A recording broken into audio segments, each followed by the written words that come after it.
इस चुनाव के अंदर आपको ना जाने क्या क्या देखने को मिलेगा, और चुनाव आयोग के बारे में तो पता नहीं कि क्या ही कहा जाए और क्या ना कहा जाए। दो बूथ ऐसे हुए हैं इस चुनाव में, अब दूसरे चरण के मतदान के अंदर दो पोलिंग बूथ ऐसे हुए जहां पर वोटिंग 100% से ज्यादा हो गई। ये गजब हो गया साहब। मतलब शायद मैं तो पहली बार देख रहा हूं, और शायद ये पहली बार ही ऐसा हुआ होगा। और इस पर चुनाव आयोग की सफाई भी आई है। बाड़मेर एक ऐसी सीट राजस्थान की जिस पर पूरे देश की निगाहें टिकी हुई थी, और उस बाड़मेर की सीट पर दो अलग अलग पोलिंग बूथ का अब जो है वो स्क्रीनशॉट वायरल हो रहे हैं, और उनके अंदर दिख रहा है कि कैसे 100% से ज्यादा का जो मतदान है वो वहां पर संपन्न हुआ है। अब चुनाव आयोग की सफाई तो मैं आपको दिखाऊंगा ही, लेकिन ये खबर जो है वो वाकई दिलचस्प भी है, और ये खबर जो है वो वाकई हैरान भी करती है, और ये खबर सवाल भी उठाती है कि चुनाव में क्या चुनाव आयोग की पूरी तैयारियां नहीं है। क्यों बार बार जो है वो इस तरह की जो है वो चीजें होती हैं जो लगातार चुनाव आयोग के ऊपर सवाल खड़े करने पर मजबूर कर देती है।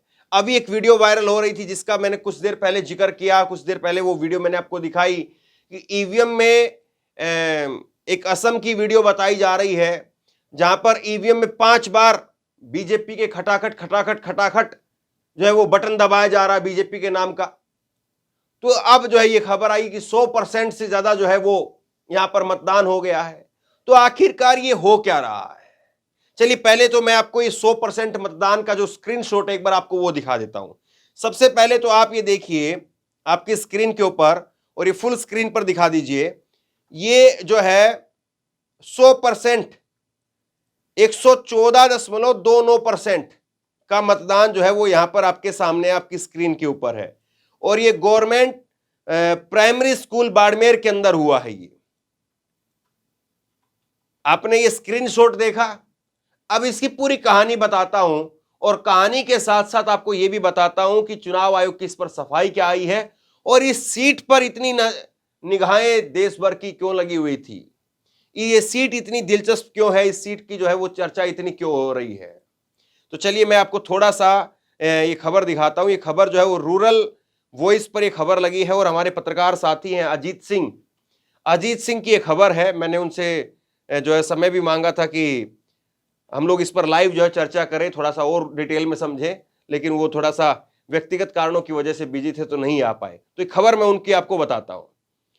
ये खबर में लिखा है इन्होंने कि राजस्थान में करीब 4% घटा मतदान, लेकिन बाड़मेर में रिकॉर्ड 76.5% वोटिंग हुई है।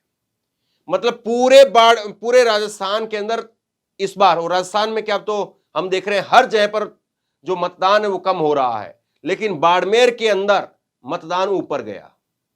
चलिए कोई बड़ी बात नहीं है। जो हाई प्रोफाइल सीट होती है वहां पर चुनाव रोचक हो जाता है, लोग दिलचस्पी लेते हैं, दोनों तरफ से हराने और जिताने वाले लोग दिलचस्पी लेते हैं, तो मतदान बढ़ ही जाता है।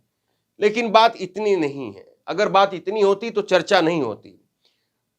बाड़मेर की तपती रेत की गरमाई राजनीति ने मतदान के सारे रिकॉर्ड तोड़ दिए। कई बूथ पर 95% से ज्यादा मतदान हुआ। चुनाव में गड़बड़ी और समर्थकों से मारपीट के आरोप भी लग रहे हैं। सवाल यहां इस लाइन में है, और सवाल इसीलिए चुनाव आयोग पर है कि अगर चुनाव में ये गड़बड़ी के और समर्थकों के साथ मारपीट के जो आरोप लगे थे, यहां पर मैं एक आपको जानकारी के लिए बता दूं कि कैलाश चौधरी जो हैं वो बीजेपी के कृषि राज्य मंत्री, वो मौजूदा जो है वो यहां पर सांसद थे और दोबारा से उम्मीदवार भी थे। और रविंदर सिंह भाटी वो निर्दलीय उम्मीदवार शिव से अभी जो है वो विधायक बन करके आए थे, और उमेदाराम बेनीवाल जो है वो कांग्रेस की तरफ से यहां पर मैदान में थे। और मामला जो है वो उमेदाराम बेनीवाल और रविंदर सिंह भाटी के बीच में बताया जाता है कि इन्हीं के बीच में जो है मामला है, और इस सीट पर बीजेपी हो सकता है कि तीसरे नंबर पर खिसक जाए। लेकिन सवाल बीजेपी या कांग्रेस या निर्दलीय का नहीं है, सवाल चुनाव की निष्पक्षता का है। और सवाल यह है कि अगर गड़बड़ी है या मारपीट हुई है तो क्या उन बूथों पर या उन पर्टिकुलर क्षेत्र में या सीट पर चुनाव आयोग दोबारा भी वोटिंग करवाएगा? सवाल इस बात का है। राजस्थान की सबसे चर्चित बाड़मेर लोकसभा सीट पर रिकॉर्ड 76.5% मतदान हुआ, जो कि अभी तक का सर्वाधिक है। 2019 में यहां पर 73.3% मतदान हुआ था। बाड़मेर के कई बूथों पर 95% से अधिक मतदान हुआ है, जबकि 2 बूथों पर 100% से भी ज्यादा वोटिंग को लेकर के सवाल उठ रहे हैं। राजस्थान की 25 लोकसभा सीटों पर औसतन 62.10% मतदान हुआ है। पूरा राजस्थान में जो वोटिंग खत्म हो चुकी है, पहले में 12 सीट की वोटिंग हुई, फिर बाद में 13 सीट की वोटिंग हुई, 2 चरणों में खत्म हो गया है, और कुल मिलाकर के 62% की वोटिंग हुई है अभी तक राजस्थान में। लेकिन यहां पर देखिए वोटिंग जबरदस्त है, 100% तक चली गई साहब, और क्या जबरदस्त चाहिए। 2019 में राजस्थान में 66% का मतदान हुआ था, इस बार 4.24% कम हुआ है। बाड़मेर के अंदर 76% से ऊपर मतदान चौंकाने वाला है। बाड़मेर की बायुत विधानसभा में सबसे अधिक 82% ऐसा मतदान जो है वो पश्चिम बंगाल में देखने को मिलता है, 82, 86, 88, 89%, क्योंकि वहां पर भी चुनाव जो है वो शुरुआत से ही बड़ा जो है वो रोचक होता है, दोनों तरफ से जो है खूब, और कई बार चुनाव हिंसक भी हो जाता है, अक्सर हो जाता है।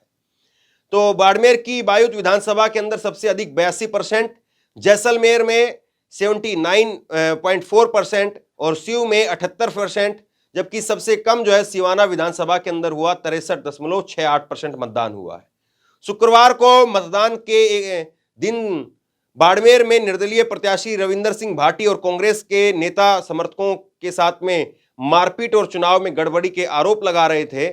और बाड़मेर से केंद्रीय कृषि राज्य मंत्री कैलाश चौधरी भाजपा के उम्मीदवार हैं, और वहां पर मुकाबला त्रिकोणीय हो गया है। लेकिन अब आते हैं हम उस खबर पर जिसकी हम चर्चा कर रहे हैं। 2 बूथों पर 100% से ज्यादा मतदान हो गया है। बाड़मेर की सीव विधानसभा के 2 बूथों पर 100% से अधिक का मतदान सोशल मीडिया पर चर्चाओं में है। इसके स्क्रीनशॉट शेयर किए जा रहे हैं। बूथ पर मतदाता की संख्या से अधिक मतदान होने को लेकर के सवाल खड़े हो रहे हैं। और अब बहुत गौर से सुनिए चुनाव आयोग की तरफ से क्या कहा गया है। जिला निर्वाचन अधिकारी का कहना है कि 100% से ज्यादा मतदान छोटे बूथ पर हुआ है। अतिरिक्त वोट ईडीसी है, कार्मिक से सीट बनाते हुए ये अतिरिक्त ईडीसी कॉलम छूट गया था, जिसके चलते यह भ्रम बना है। तो वो कह रहे हैं कि छोटे बूथ पर जो है 100% मतदान हुआ है, और जो आप देख रहे हैं 100% से ज्यादा का जो मतदान है वो मतदान है ईडीसी का, और इसीलिए जो है ये मतदान यहां पर 100% दिख रहा है, 100% से ज्यादा दिख रहा है। अब सवाल ये भी उठता है कि 100% मतदान भी क्या संभव है? कोई ना कोई व्यक्ति तो छूट ही जाता है, किसी न किसी का तो दिखते हैं। हम देखते हैं कि खुद मैं ग्राउंड रिपोर्टिंग के लिए जाता हूं, मैं देखता हूं कि किसी की पर्ची नहीं मिल रही है, किसी का नाम कट गया है, किसी के आदमी का जो है वो कुछ और चीज से जो है वो नाम नहीं मिल पा रहा है, किसी का इस बूथ में नाम है, पर्ची उस बूथ में आई है, उसकी वोटिंग इस बूथ में होती है लेकिन उसकी पर्ची उधर चली गई है। तो बहुत सारी चीजें होती हैं। अब बताइए 100% हो गया, गजब है। अब यही जो है वो इस वक्त में ये स्क्रीनशॉट वायरल हो रहा है, और यही इस पर जो है सवाल खड़े हो रहे हैं कि कैसे जो है ये मुमकिन हो गया, और किस तरीके से जो है वो यहां पर लगातार जो है वो मारपीट की खबरें निकल करके सामने आई, खून तक जो है वो निकल करके आ गया, इस तरह की मारपीट हुई है।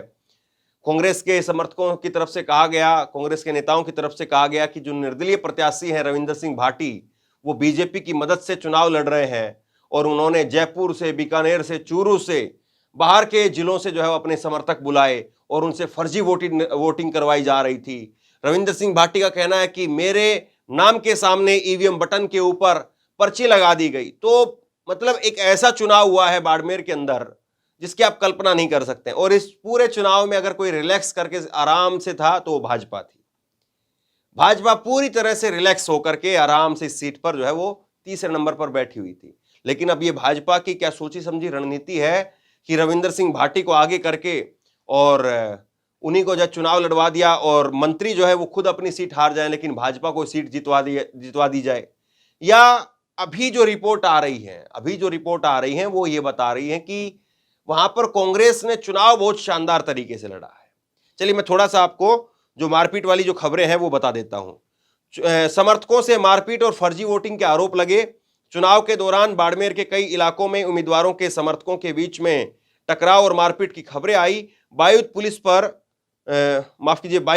पुलिस पर कार्यकर्ताओं से मारपीट का आरोप लगाते हुए निर्दलीय प्रत्याशी रविंदर सिंह भाटी बालोतरा में एसपी ऑफिस के धरने पर बैठ गए। उन्होंने कई बूथों पर फर्जी वोटिंग का आरोप लगाया। कांग्रेसी नेता हरीश चौधरी ने भी बाड़मेर जिला कलेक्ट्रेट में धरना देकर के पुलिस प्रशासन की भूमिका पर सवाल उठाए। कांग्रेस के प्रत्याशी उमेदाराम बेनीवाल ने आरोप लगाया कि निर्दलीय प्रत्याशी के कारण कार्यकर्ताओं ने ही मारपीट की है और वो खुद धरना दे रहे हैं। निर्दलीय प्रत्याशी के कार्यकर्ताओं ने हुड़दंग मचाया और बाहर से लोगों को बुला करके माहौल को बिगाड़ दिया। तो ये पूरी कहानी वहां की है और इस पूरी कहानी में जो है वो आप समझ सकते हैं कि किस तरीके से वहां पर चुनाव हुआ है। सवाल इस बात का है कि राजस्थान जो बीजेपी के लिए बहुत जो है वो अच्छा जाता रहा है, अब 25 की 25 सीटें बीजेपी की झोली में पिछले 10 साल से वहां पर गई है। 2014 में भी 25 सीटें गई, पूरी की पूरी सीट कांग्रेस का खाता नहीं खुल पाया। 2019 में भी अशोक गहलोत वहां पर मुख्यमंत्री थे। 2018 में कांग्रेस की सरकार बनी थी, लेकिन वसुंधरा राजे ने विपक्ष में होते हुए कुछ इस तरीके से सीटें वहां पर जो है बंटवाई कि दोबारा से 25 की 25 सीटें बीजेपी के खाते में चली गई और कांग्रेस ना खुद एक सीट जीत पाई और अशोक गहलोत अपने बेटे तक को चुनाव नहीं जितवा पाए। लेकिन इस बार जो है वो बताते हैं कि वसुंधरा राजे भी जो है वो भी नाराज हैं। वसुंधरा राजे के साथ साथ राजपूत नाराज हैं। अग्निवीर का मुद्दा है, कल विस्तार से मैंने खबर की है, उसमें मैंने आपको सब कुछ जो है वो बताया। और उसके साथ साथ बीजेपी का जो वर्कर है वो नाराज है, आरएसएस का जो वर्कर है वो नाराज है। तो ये सारे समीकरण जो है वो कहीं ना कहीं इस ओर इशारा कर रहे हैं कि इस बार जो है वो बीजेपी के लिए आसान नहीं है। और जो राजस्थान के जानकार हैं, जो राजस्थान के पत्रकार हैं, राजनीतिक विश्लेषक हैं, वो इस बात की ओर इशारा कर रहे हैं कि इस बार राजस्थान के अंदर कम से कम दर्जन भर सीट ऐसी हैं जो फंस गई है। कई जानकार ये भी बता रहे हैं कि इस बार 10 और 15 का आंकड़ा हो सकता है। 15 सीट या तो बीजेपी या कांग्रेस, बाकी दूसरी पार्टी 10 पर आ जाएगी। और अगर 15 बीजेपी जीती और 10 सीट कांग्रेस पार्टी जीती तब भी कांग्रेस के लिए बहुत जानदार जबरदस्त जो है प्रदर्शन रहेगा। और कई सीटें ऐसी हैं जिनमें जो है वो जबरदस्त तरीके से यहां पर बीजेपी को जो है वो झटका लगा है और बीजेपी जो है इन सीटों के ऊपर अपने आप को जो है वो स्ट्रगल करती हुई नजर आई। और बीजेपी के लिए सबसे बड़ी मुसीबत जो है वो यही है कि इस समय पर बीजेपी के लिए जहां सीटें बढ़ने की उम्मीद हो रही थी और बीजेपी ये सोच रही थी कि हमारी 500-400 पार आएंगी, लेकिन ऐसे समय में अगर बीजेपी की सीटें घट रही हैं तो इसी से आप अंदाजा लगा लीजिए कि बीजेपी का फिर क्या होने वाला है। और ये बीजेपी के लिए जो है बड़ा चिंता का सबब है। इस वक्त में कई सीटें ऐसी आ रही हैं जो जिन पर साफ तौर पर बीजेपी को जो है बढ़त नहीं बल्कि बीजेपी को नुकसान यहां पर दिखाई दे रहा है। कई सीटें ऐसी हैं और जिसमें खास तौर पर जो है 10 सीटें तो जो है बताई जा रही है। मैं आपको दिखाने का काम कर रहा हूं कि 10 सीटें ऐसी कौन कौन सी है जिस पर जबरदस्त तरीके से जो इस बार कांग्रेस पार्टी को जो है वो फायदा मिलता हुआ दिखाई दिया है। और 10 सीटों पर जो है कांग्रेस पार्टी इस बार बीजेपी को कम से कम पटकनी देने में और बीजेपी को जो है वो यहां पर हराने में जो है वो कामयाब होती हुई दिखाई दे रही है। और सबसे बड़ा सवाल यह है कि जिस तरीके से बीजेपी ने यहां पर अपना दमखम जो है वो दिखाने की कोशिश की, लेकिन इस बार जो है वो बीजेपी के लिए हालात जो है वो उस तरह के नहीं है और बीजेपी जो है वो यहां पर फंस गई है। देखिए, लाल डायरी का कोई जिक्र नहीं है। नरेंद्र मोदी, उनकी सरकार यहां पर डबल इंजन की सरकार है, लेकिन लाल डायरी का कहीं पर कोई जिक्र नहीं है। और इसीलिए जो है वो अब लोग पूछ रहे हैं कि बीजेपी का क्या होगा। बीजेपी जो है वो क्या वाकई जो है वो अपनी साख बचा पाएगी या बीजेपी इस बार जो है फंस गई है और बीजेपी के लिए मुसीबत बड़ी हो गई है। मैं कुछ सीटें आपको बताता हूं। उमेदाराम बेनीवाल की सीट जो है, जो बाड़मेर की सीट जिसकी हम चर्चा कर रहे हैं, ये बताया जा रहा है कि कांग्रेस के पक्ष में जा रही है।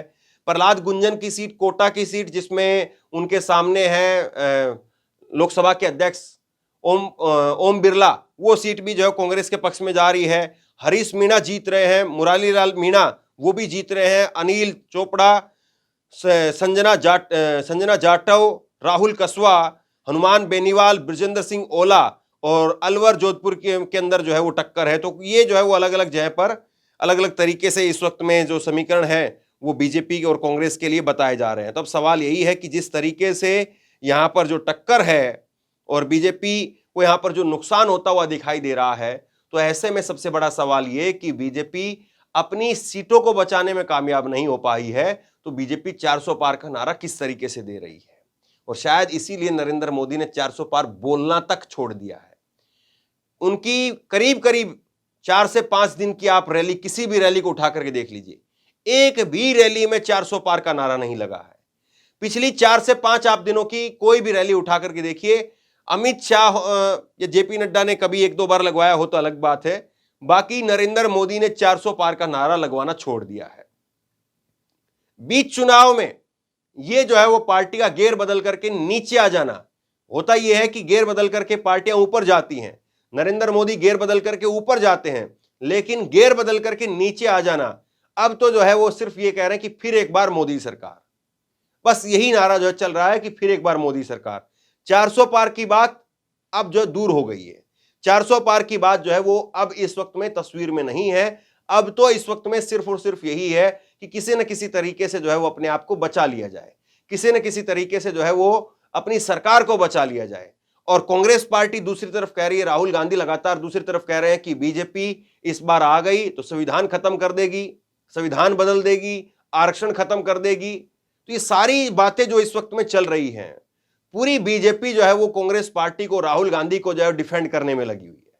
और कोई काम जो है वो इस वक्त में बीजेपी के पास में नहीं है। बीजेपी सिर्फ और सिर्फ जो है वो जैसे 2014 में हो रहा था कांग्रेस पार्टी के साथ में, कि कांग्रेस पार्टी जो है वो नरेंद्र मोदी या बीजेपी के नेताओं के बयान जो आ रहे थे उनके डिफेंड करने में लगी हुई थी। आज वही स्थिति 2024 में बीजेपी के लिए दिखाई दे रही है और बीजेपी के नेता जो हैं वो राहुल गांधी के बयानों को सिर्फ डिफेंड करने में लगे हुए हैं।